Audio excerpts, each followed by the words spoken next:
Oke sahabat, ini persiapan pemotongan gedebok pisang. Sahabat ya, pemotongan gedebok pisang buat ibu ya, sahabat. Oke, sahabatku.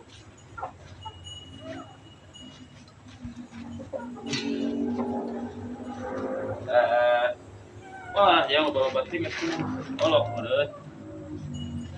aduh, sahabatku. Dan,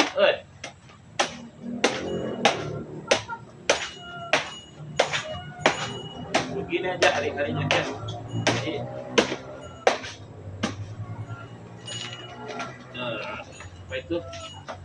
Wabikul himam, tatahiku aswala dan mengejar cita-cita bagaikan kuda melesat. Jadi istilahnya begini sahabat, dipercepat, diinstan-instankan, tetap tidak akan menentukan tidak akan merubah ketentuan takdir Allah Subhanahu wa taala, karena kita mah hanya ikhtiar, kasab, ya, wasilah.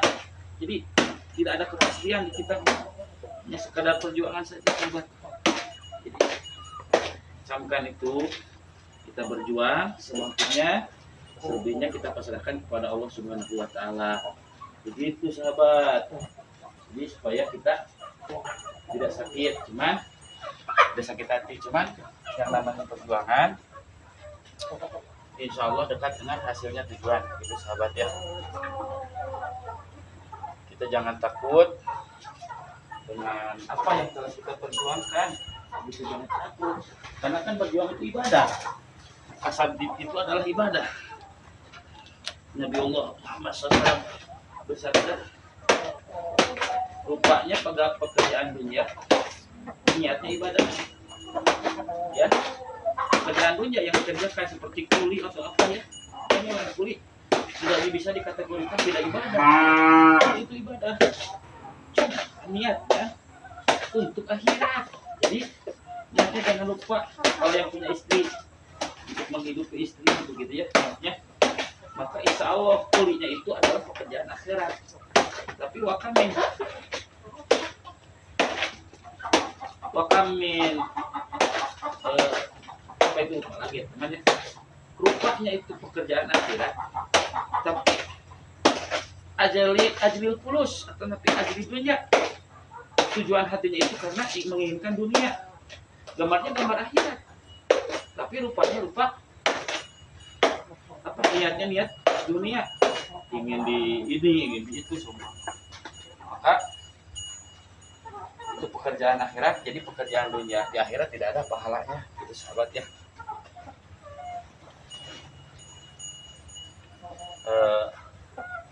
Makanya itu buat kita jangan lupa niat yang bagus di setiap pekerjaan kita ya, niat yang bagus, bukan sekedar niatnya juga dan pekerjaannya juga ya. Tidak semua pekerjaan itu bagus, ada pekerjaan yang tidak bagus juga, itu ada banyak kok pekerjaan yang tidak bagus. Itu pekerjaan yang haram kita sahabat ya, mencuri orang itu tidak bagus, tidak bagus, itu tidak baik. Jadi kita mah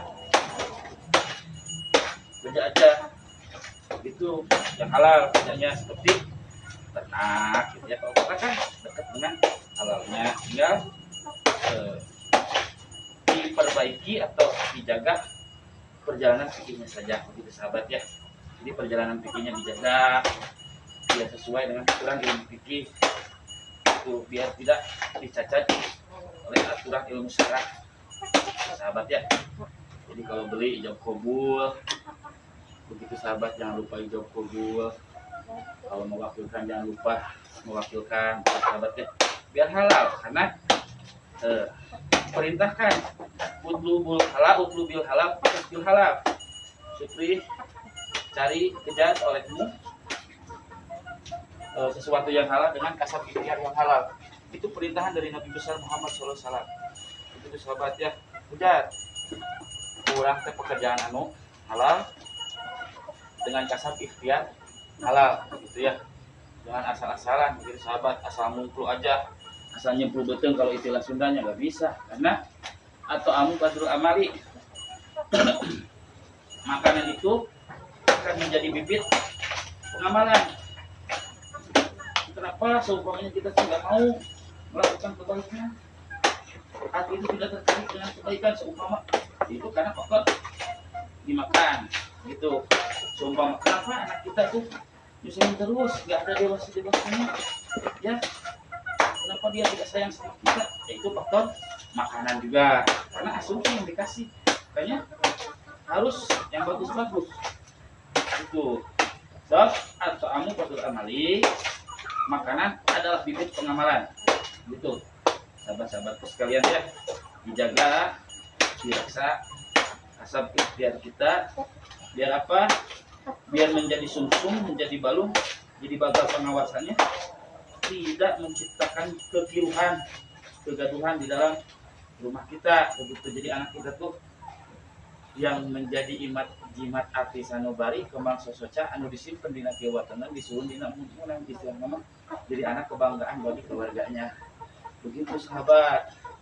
Jadi catat begitu, jangan asal-asalan. Karena apa?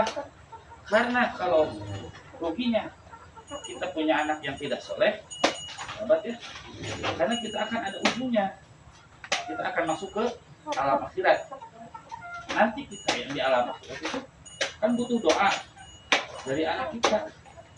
Mau mendoakan gimana anak kita, sementara dianya di dunia juga tidak soleh begitu. Makanya jadi yang harus diprioritaskan adalah akhlak-akhlak yang bagus di anak kita, supaya apa?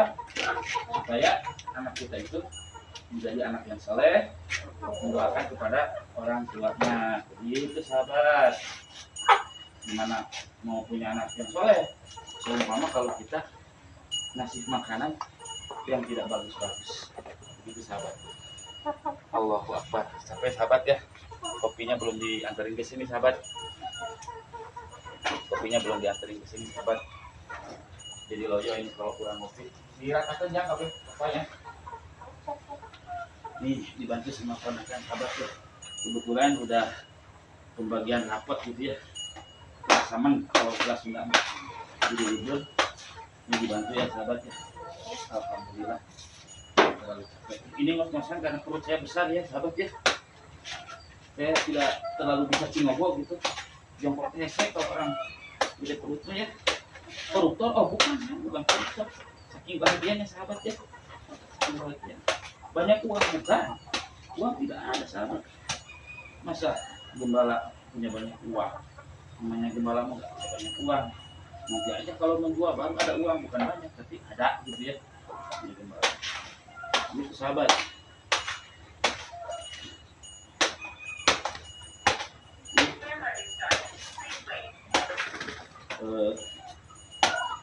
Lupa lagi ya sahabat ya, perjuangkan sesuatu yang keras karena akan menjadi bibit keturunan kita gitu ya.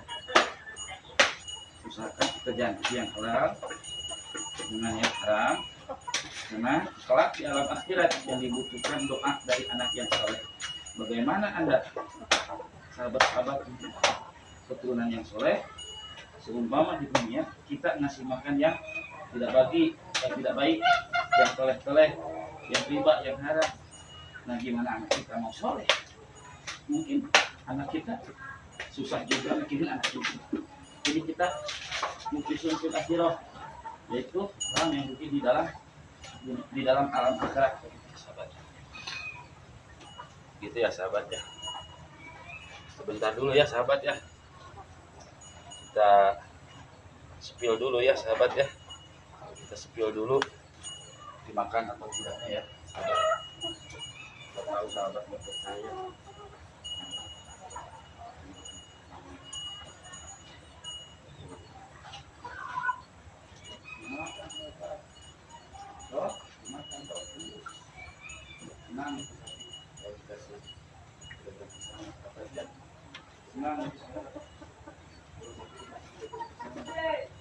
Dia seru makannya. semangat gitu makanya sahabat ya. Suka sekali makanya kalau kita sudah di sana sebut biar terus sahabat ya. Sehat. Jadi sapi sehat makan makan sebut nanti ekornya juga goyang-goyang ya. Jadi ayamnya goyang-goyang itu sahabat. Jadi kalau sapi sehat begitu ciri-cirinya. Makanya sebut ekornya bergoyang-goyang sahabat ya. Jadi makanya sebut ekornya bergoyang-goyang. Itu ciri apa? Ciri sapi sehat begitu sahabat ya. Cirinya sapi sehat ekornya bergoyang-goyang. Terus makanya juga lahap gitu ya sahabat ya. Nah, siapa tahu sahabat nggak percaya ya. Lahap sekali dia makannya sahabat. Lahap sekali. Dia makannya sahabat. Lahap sekali ya. Dia lahap sekali sahabat makannya. Begitu sahabat ya. Oke. Kita cacah lagi ya sahabat ya. Kita cacah lagi. Kita bok pisangnya. Ya, biar sapi kita sembuh gemuk. Ya, biar sapi gemuk. Kalau sapi gemuk dijual kan mahal sahabat ya. Nggak kayak sapi cacingan gitu sahabat. Cacingan kan jelek dipandangnya juga. Daya jualnya juga murah. Mau dimakan apanya? Pulangnya. Gitu. Hanya dayakan di makanan yang bagus-bagus yang menyehatkan ya.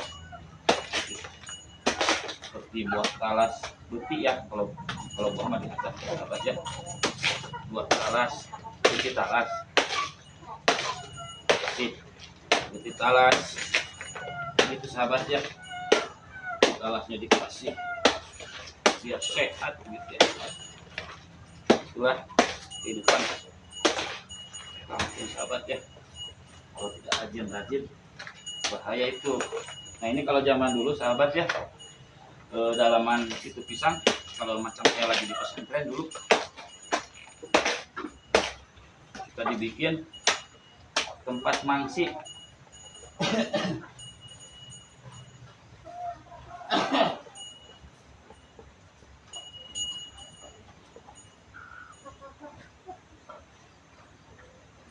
Oke, kalau dulu pas lagi di pondok ya, pas lagi mondok di pesantren gitu ya, dalaman gerbok pisang itu yang rambat-rambatnya kita dibikin tempatnya mangsi. Kalau bahasa Indonesia itu cinta ya, tempatnya cinta gitu. Nulisnya pakai kalam atau pakai harupat. Harupat itu adalah jenis dari pohon aren atau pohon kawung. Itu sahabat, itu yang dipakai nulis dari pohon kawung dulu pas lagi di pondok ya. Kalau sekarang kan apalagi itu juga nggak lama sih, maju-maju ke sini kan ke alam modern gitu ya sahabat ya. Maju-maju ke sini ke alam modern, jadi ada pulpen gitu ya. Apa ada maksudnya bukan pulpen, ceritanya kan pulpen masih kecil juga udah ada kalau saya ya. Maksudnya ada pensil yang sekelas tinta seperti yang dipakai di pesantren gitu. Karena kan tinta yang bagus itu yang kalau dituliskan ke kertas meskipun puluhan tahun dia tidak akan mengembang tintanya. Nah, seperti itu. Jadi dipertahankan, dipakai istilahnya mangsi gentur. Itu sahabat ya. Ada ceritanya mangsi gentur. Itu mangsi gentur itu. Jadi dalaman bodog pisang bila dikadek gitu ya keluar rambat. Nah itu rambatnya itu dijadikan tempat penyimpanan mangsi atau tinta tulis buat ngelogat di pesantren sahabat ya. Dibuat tulis di pesantren sahabat pakai tinta itu. Begitu sahabat ya.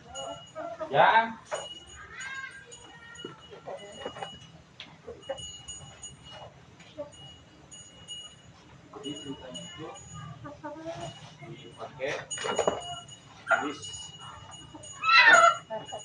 tintanya itu jadi dipakai nulis atau ngalogat gitu ya sahabat ya. Istilah santri mah ngalogat gitu. Jadi tuliskan Arabnya Arab gundul ya sahabat ya.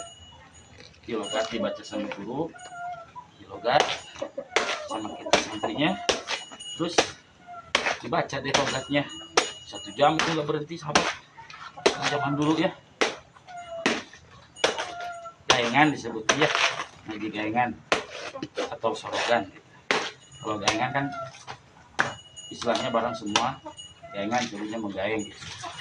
Gaeng. Kalau sorogan kan perorangan gitu ya. Nah, kalau sorogan mah jadi santri junior sama santri senior. Nantinya gitu. Santri junior ngaji sama santri senior. Gitu kalau apa? Kalau sorogan. Kalau gaengan mah senior sama junior disatuin di aula terus ngaji bersama, dilogatin ya, kitabnya dibaca bersama bareng-bareng gitu ya. Itu kan saya sering sekul juga ya. Sering saya sekul juga pas lagi sama anak-anak ya. Kadang-kadang saya sekul juga saya gitu. Cuman kalau sekarang kan tintanya nggak kayak dulu sahabat. Dulu mah prihatin macam di pesantren ya dulu saya sahabat, masak-masak sendiri begitu ya. Jadi istilahnya nggak di catering gitu sahabat ya. Jadi masaknya sendiri begitu ya. Grupan, 7-an, 5-an begitu sahabat, udunan beas gitu sahabat. Kalau dulu pas lagi di pesantren tuh gitu sahabat ya. Karena mengutamakan didikan kedewasaan begitu sahabat. Itulah namanya di pesantren. Begitu sahabat.